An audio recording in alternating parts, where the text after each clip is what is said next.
राधा वल्लभ श्री हरिवंश, राधा वल्लभ श्री हरिवंश, राधा वल्लभ श्री हरिवंश, राधा वल्लभ श्री हरिवंश। ओम श्री परमात्मने नमः। श्री गणेशाय नमः। लक्ष्मी निवास करने और न करने योग्य पुरुष, स्त्री और स्थानों का वर्णन। युधिष्ठिर जी पूछा भीष्म पितामह से, भरतश्रेष्ठ, कैसे पुरुष में और किस तरह की स्त्रियों में लक्ष्मी नित्य निवास करती है? पितामह, यह मुझे बताइए। भीष्म जी ने कहा, राजन, इस विषय में एक यथार्थ वृत्तांत को मैंने जैसा सुना है उसी के अनुसार तुम्हें बता रहा हूँ। देवकी नंदन श्री कृष्ण के समीप रुक्मणी देवी ने साक्षात लक्ष्मी से ही जो कुछ पूछा था वह मुझसे सुनो। भगवान नारायण के अंग में बैठी हुई कमल के समान कांति वाली लक्ष्मी देवी को अपनी प्रभा से प्रकाशित होती देख जिसके मनोहर नेत्र आश्चर्य से खिल उठे थे, उन प्रद्युम्न जी जननी रुक्मणी देवी ने कौतूहलवश लक्ष्मी से पूछा, महर्षि भृगु की पुत्री तथा त्रिलोकीनाथ भगवान नारायण की प्रियतमे देवी, तुम इस जगत में किन प्राणियों पर कृपा करके उनके यहाँ रहती हो और कहाँ निवास करती और किन किन का सेवन करती, उन सबको मुझे यथार्थ रूप से बताओ।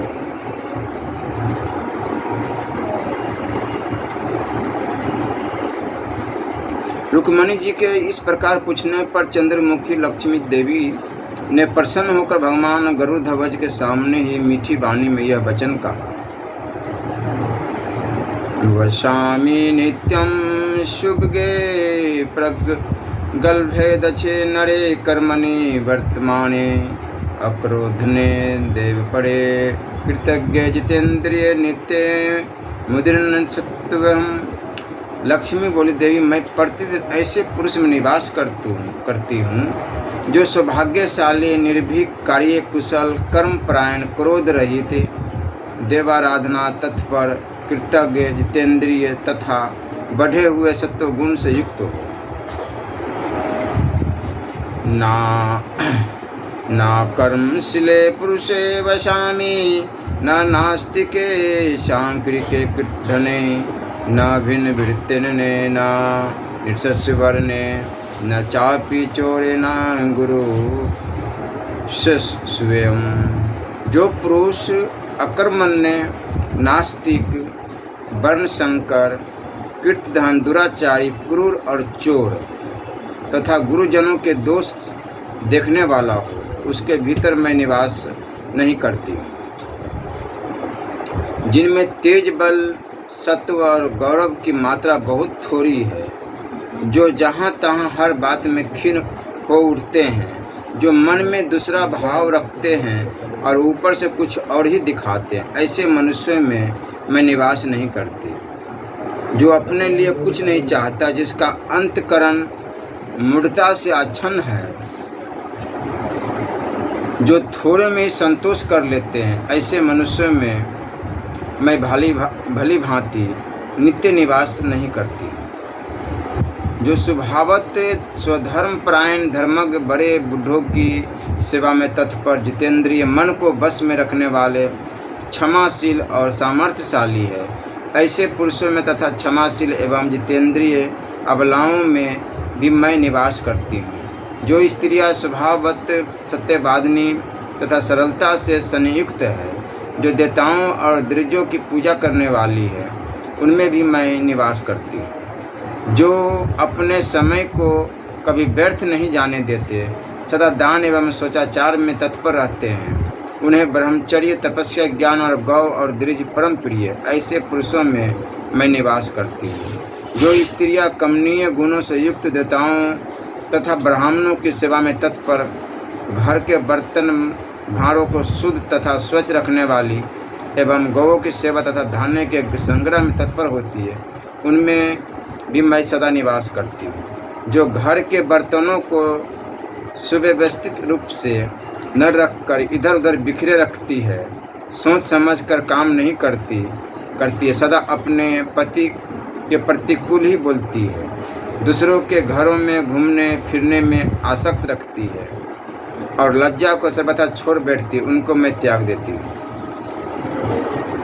जो स्त्री निर्दयता पूर्वक पापाचार में तत्पर रहने वाली, अपवित्र, चटोर, धैर्यहीन, कलह प्रिय, नींद में बेसुध होकर सदा खाट पर पड़ी रहने वाली होती है, ऐसी नारी से मैं सदा दूर ही रहती हूँ। जो स्त्रियां सत्यवादिनी और अपनी सौम्य वेशभूषा के कारण देखने में प्रिय होती है, जो सौभाग्यशालिनी, सद्गुणवती, पतिव्रता तथा एवं कल्याण में आचार विचार वाली होती है तथा जो सदा वस्त्रभूषणों से विभूषित रहती है, ऐसी स्त्रियों में मैं सदा निवास करती हूँ। सुंदर सवारियों में, कुमारी कन्याओं में, आभूषणों में, यज्ञों में, वर्षा करने वाले मेघों में, खिले हुए कमलों में, शरद ऋतु के नक्षत्र मलाओं में,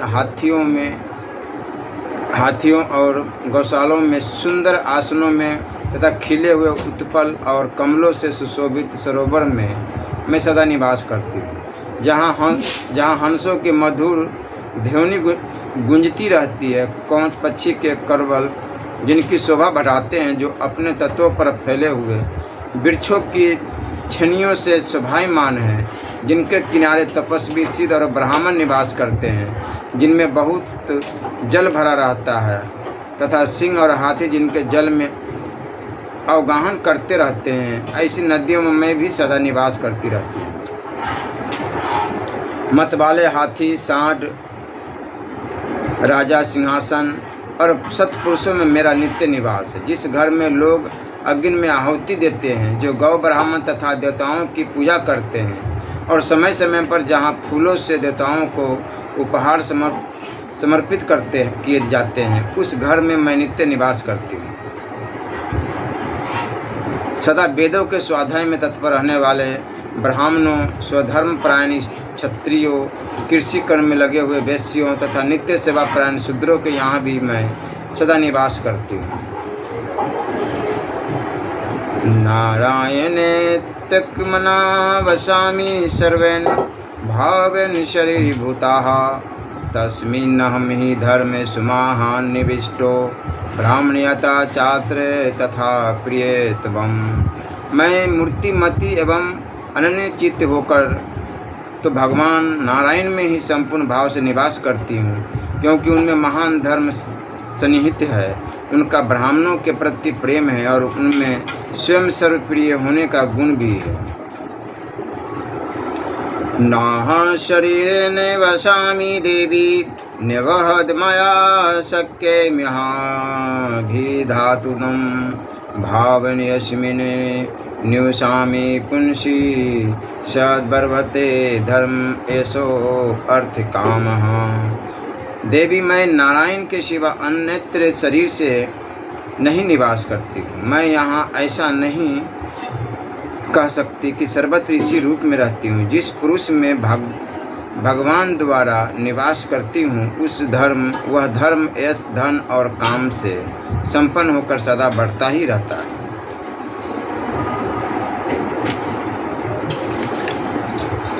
युधिष्ठिर जी ने पूछा, पितामह, जो मोहवश माता पिता तथा गुरुजनों का अपमान करते हैं, उन कृतधनों के लिए क्या प्रायश्चित, यह बताइए। तात महाबाहो, दूसरे भी जो निर्लज एवं कृतधन है, उनकी गति कैसी होती है, यह सब मैं यथार्थ रूप से सुनना चाहता हूँ। भीष्म वाचः। भीष्म जी ने कहा, तात, कृतधनों की एक ही गति है, सदा के लिए नरकों में पड़े रहना, जो माता पिता तथा गुरुजनों की आज्ञा के अधीन नहीं रहते हैं वे कृमि कीट पिपलिका और वृक्ष आदि की योनियों में जन्म लेते हैं। मनुष्य योनि में फिर जन्म होना उनके लिए दुर्लभ हो जाता है। इस विषय में जानकार मनुष्य इस प्राचीन इतिहास का उदाहरण देते हुए वत्सनाभ नाम वाले एक परम बुद्धिमान महर्षि कठोर व्रत के पालन में लगे थे। उनके शरीर पर दिमकों ने घर बना लिया था, अतः वह ब्रह्म ऋषि बौवी रूप हो गए थे और उसी अवस्था में बड़ी भारी तपस्या करते थे। भरत श्रेष्ठ उनके तप करते समय इंद्र ने बिजली की चमक और मेघों की गंभीर गर्जना के साथ बड़ी भारी वर्षा आरंभ कर दी। पाक शासन इंद्र ने लगातार 1 सप्ताह तक वहां जल बरसाया और वे ब्राह्मण वत्सनाभ आंख मूंदकर चुपचाप उस वर्षा का आघात सहन करते रहे। सर्दी और हवा से युक्त वह वर्षा हो ही रही थी कि बिजली से आहत हो उस वाल्मीकि बौवी का शिखर टूटकर बिखर गया। अब महामना वत्सनाभ पर उस वर्षा की चोट पड़ने लगी। यह देख धर्म के हृदय में करुणा भर आई और उन्होंने वत्सनाभ पर अपनी सहज दया प्रकट की। तपस्या में लगे हुए उन अत्यंत धार्मिक ब्रह्म ऋषि की चिंता करते हुए धर्म के हृदय में शीघ्र ही स्वाभाविक सुबुद्धि का उदय हुआ जो उन्हीं के अनुरूप थी। वे विशाल और मनोहर भैंसे का सा अपना स्वरूप बनाकर वत्सनाभ की रक्षा के लिए उनके चारों ओर अपने चारों पैर जमाकर उनके ऊपर खड़े हो गए। धर्मात्माओं श्रेष्ठ भरतभूषण युधिष्ठिर, जब शीतल हवा से युक्त वह वर्षा बंद हो गई तब भैंसे का रूप धारण करने वाले धर्म धीरे से उस वाल्मीकि को छोड़कर वहां से दूर खिसक गए। उस मूसलाधार वर्षा में महिष रूपधारी धर्म के खड़े हो जाने से महातपस्वी वत्सनाभ की रक्षा हो गई। तदंतर वहाँ सुविस्तृत दिशाओं, पर्वतों के शिखरों, जल में डूबी हुई सारी पृथ्वी और जलाशय को देखकर ब्राह्मण वत्सनाभ बहुत प्रसन्न हुए। फिर वह विस्मित होकर सोचने लगे कि इस वर्षा से किसने मेरी रक्षा की। इतने में ही पास ही खड़े हुए उस भैंसे पर उनकी दृष्टि पड़ी। अहो, पशु योनि में पैदा होकर भी यह कैसा धर्म वंशल दिखाई देता है। निश्चय ही यह भैंसा मेरे ऊपर शिलापट के समान खड़ा हो गया था, इसलिए मेरा भला हुआ। यह बड़ा मोटा और बहुत मांसल है। तदंतर धर्म में अनुराग होने के कारण मुनि के हृदय में यह विचार उत्पन्न हुआ कि जो विश्वासघाती एवं कीर्तिधन मनुष्य है वे नरक में पड़ते हैं। मैं प्राण त्याग के सिवा कीर्तिधनों के उद्धार का दूसरा कोई उपाय किसी तरह नहीं देख पाता। धर्मज्ञ पुरुषों का कथन भी ऐसा ही है। पिता माता का भरण पोषण न करके तथा गुरु दक्षिणा न देकर मैं कीर्तिधन भाव को प्राप्त हो गया। इस कीर्तिधनता का प्रायश्चित है स्वेच्छा से मृत्यु को वरण कर लेना। अपने कीर्तिधन जीवन की आकांक्षा और प्रायश्चित की उपेक्षा करने पर भी भारी उपपातक भी बढ़ता रहेगा। अतः मैं प्रायश्चित के लिए अपने प्राणों का परित्याग करूँगा। अनासक्त चित्त से मेरु पर्वत के शिखर पर जाकर प्रायश्चित करने की इच्छा से अपने शरीर को त्याग देने के लिए उद्यत हो गए। इसी समय धर्म ने आकर उन धर्मात्मा वत्सनाभ का हाथ पकड़ लिया। धर्म ने कहा, महाप्राग वत्सनाभ, तुम्हारी आयु कई सौ वर्षों की है। तुम्हारे इस आसक्ति रहित आत्मत्याग के विचार से मैं बहुत संतुष्ट हूँ। इसी प्रकार सभी धर्मात्मा पुरुष अपने किए हुए कर्म की आलोचना करते हैं। वत्सनाभ, जगत में कोई ऐसा पुरुष नहीं है जिसका मन कभी दूषित न हो। जो पुरुष निंद कर्मों से दूर रहकर सब तरह से धर्म का आचरण करता है वही शक्तिशाली है। महाप्राग, अब तुम प्राण त्याग के संकल्प से निवृत्त हो जाओ, क्योंकि तुम सनातन अजर अमर आत्मा हो। युधिष्ठिर जी ने पूछा, राजन, स्त्री और पुरुष के संयोग में विषय सुख की अनुभूति किसको अधिक होती है, स्त्री को या पुरुष को? इस संशय के विषय में आप यथावत रूप से बताने की कृपा करें। भीष्म जी ने कहा, राजन, इस विषय में भी भंगासुवन के साथ इंद्र का पहले जो बैर हुआ था उस प्राचीन इतिहास का उदाहरण दिया जाता है। पुरुष सिंह, पहले की बात है, भंगासुवन नाम से प्रसिद्ध अत्यंत धर्मात्मा राजऋषि पुत्रहीन होने के कारण पुत्र प्राप्ति के लिए यज्ञ करते थे। उन महाबली राजऋषि ने अग्नि दुष्ट नामक यज्ञ का आयोजन किया था। उसमें इंद्र की प्रधानता न होने का कारण इंद्र उस यज्ञ से द्वेष रखते हैं। वह यज्ञ मनुष्य के प्रायश्चित के अवसर पर अथवा पुत्र की कामना होने पर अभीष्ट मानकर किया जाता है। महाभाग देवराज, इंद्र को जब उस यज्ञ की बात मालूम हुई तब वे मन को बस में रखने वाले राजऋषि भंगासुवन का छिद्र ढूंढने लगे। राजन, बहुत ढूंढने पर भी वे उस महामना नरेश का कोई छिद्र न देख सके। कुछ काल के अनंतर राजा भंगासुवन शिकार खेलने के लिए वन में गए। नरेश्वर, यही बदला लेने का अवसर, ऐसा निश्चय करके इंद्र ने राजा को मोह में डाल दिया। इंद्र द्वारा मोहित एवं भ्रांत हुए राजऋषि भंगासुवन एकमात्र घोड़े के साथ इधर उधर भटकने लगे। उन्हें दिशाओं का भी पता नहीं चलता था। वे भूख प्यास से पीड़ित तथा परिश्रम और तृष्णा से विकल हो इधर उधर घूमते रहे।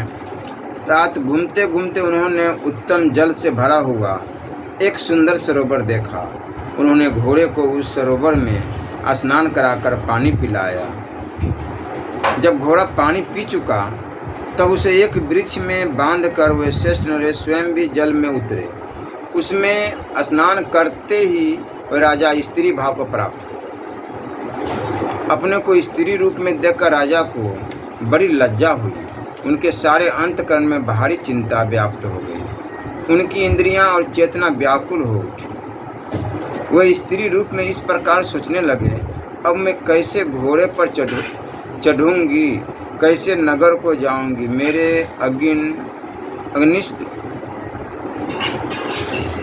तुत यज्ञ के अनुष्ठान से मुझे 100 महाबलवान और औरस पुत्र प्राप्त हुए हैं। उन सबसे क्या कहूँगी, अपनी स्त्रियों तथा नगर और जनपद के लोगों में कैसे जाऊंगी। अनेकों प्रकार की उनके दिल में जो है बातें आई। धर्म के तत्व को देखने और जानने वाले ऋषियों ने मृदुता, कुत्सता और व्याकुलता ये स्त्री के गुण बताए। परिश्रम करने में कठोरता और बल पराक्रम ये पुरुष के गुण हैं। मेरा पौरुष नष्ट हो गया और किसी अज्ञात कारण से मुझ में स्त्री तत्व प्रकट हो गया। अब स्त्री भाव आ जाने से उस अश्व पर कैसे चढ़ सकूंगी। तात किसी तरह महान प्रयत्न करके वह स्त्री रूपधारी नरेश घोड़े पर चढ़कर अपने नगर में आए। राजा के पुत्र, स्त्रियां, सेवक तथा नगर और जनपद के लोग यह क्या हुआ ऐसी जिज्ञासा करते हुए बड़े आश्चर्य में पड़ गए। तब स्त्री रूपधारी वक्ताओं में श्रेष्ठ राजऋषि भंगासुवन बोले, मैं अपनी सेना से घिरकर शिकार खेलने के लिए निकला था, परंतु देव की प्रेरणा से भ्रांति चित्त होकर एक भयानक वन में जा घुसा। उस घोर वन में प्यास से पीड़ित एवं अचेत सा होकर मैंने एक सरोवर देखा जो पक्षियों से घिरा हुआ और मनोहर शोभा से संपन्न था। उस सरोवर में उतर कर स्नान करते ही देव ने मुझे स्त्री बना दिया। अपनी स्त्रियों और मंत्रियों के नाम गोत्र बताकर उन स्त्री रूपधारी श्रेष्ठ नरेश ने अपने पुत्रों से कहा, पुत्रों, तुम लोग आपस में प्रेम पूर्वक रहकर राज्य का उपभोग करो। अब मैं वन को चला जाऊंगा। अपने 100 पुत्रों से ऐसा कहकर राजा वन को चले गए। वह स्त्री किसी आश्रम में जाकर एक तापस के आश्रय में रहने लगे।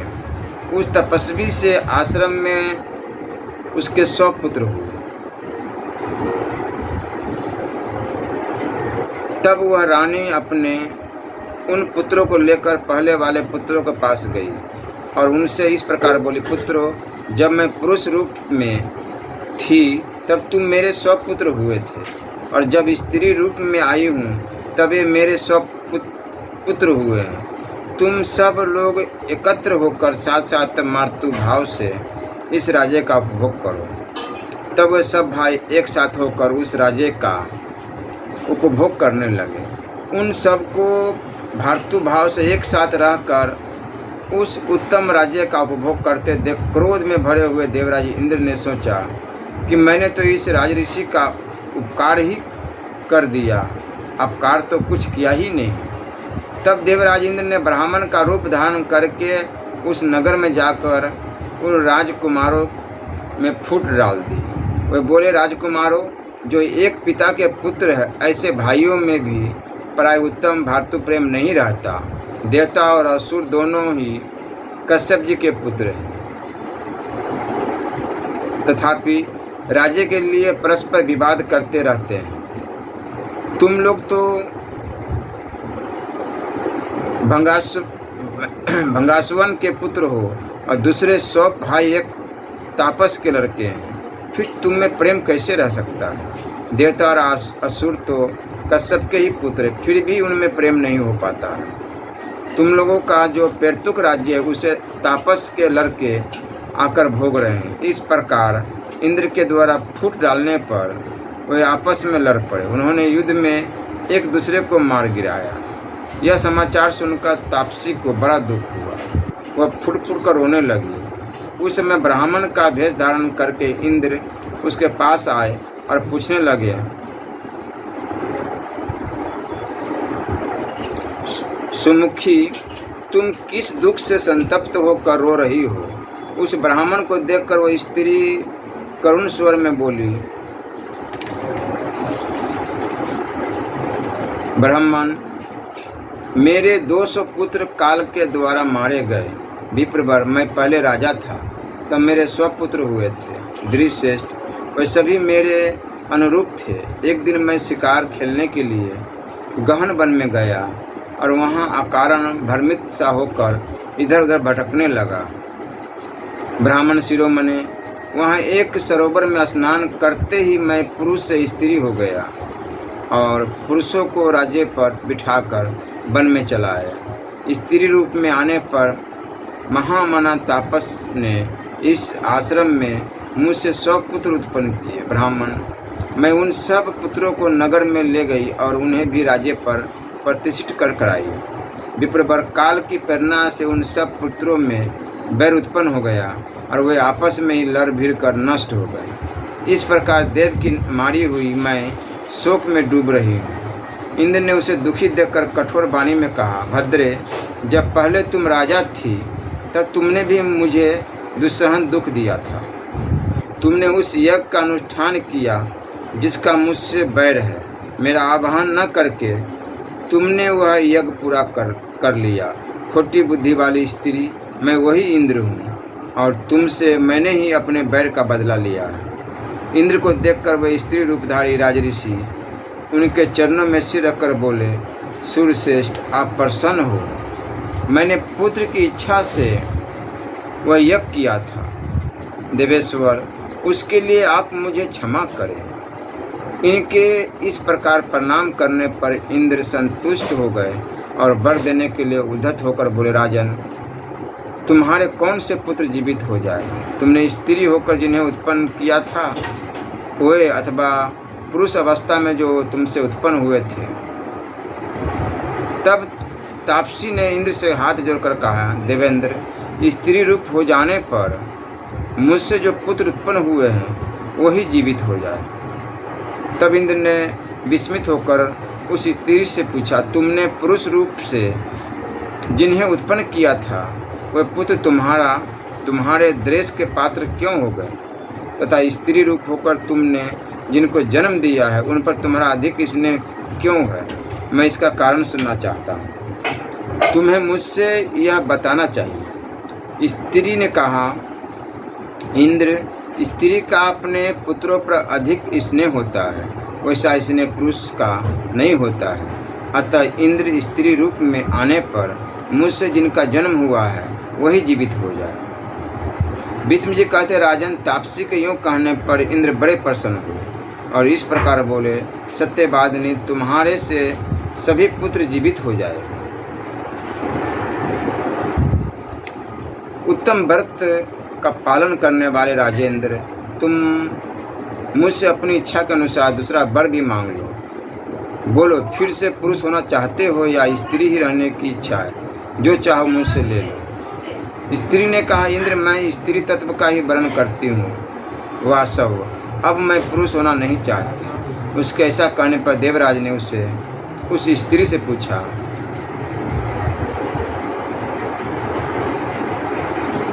प्रभु, तुम्हें पुरुष तत्व का त्याग करके स्त्री बने रहने की इच्छा क्यों होती है? इंद्र के यूँ पूछने पर उन स्त्री रूपधारी नृपश्रेष्ठ ने इस प्रकार उत्तर दिया, देवेंद्र, स्त्री का पुरुष के साथ संयोग होने पर स्त्री को ही पुरुष की अपेक्षा अधिक विषय सुख प्राप्त होता है। इसी कारण से मैं स्त्री तत्व का ही वर्ण करती हूँ। देवश्रेष्ठ सुरेश्वर, मैं सच कहती हूँ, स्त्री रूप में मैंने अधिक रति सुख का अनुभव किया है, अतः स्त्री रूप से ही संतुष्ट हूँ। आप पधारिए। महाराज तब एवं मस्तु कहकर उस तापसी से विदा ले इंद्र स्वर्गलोक को चले गए। इस प्रकार स्त्री को विषय भोग में पुरुष की अपेक्षा अधिक सुख प्राप्ति बताई जाती है। श्री राधा वल्लभ लाल की जय।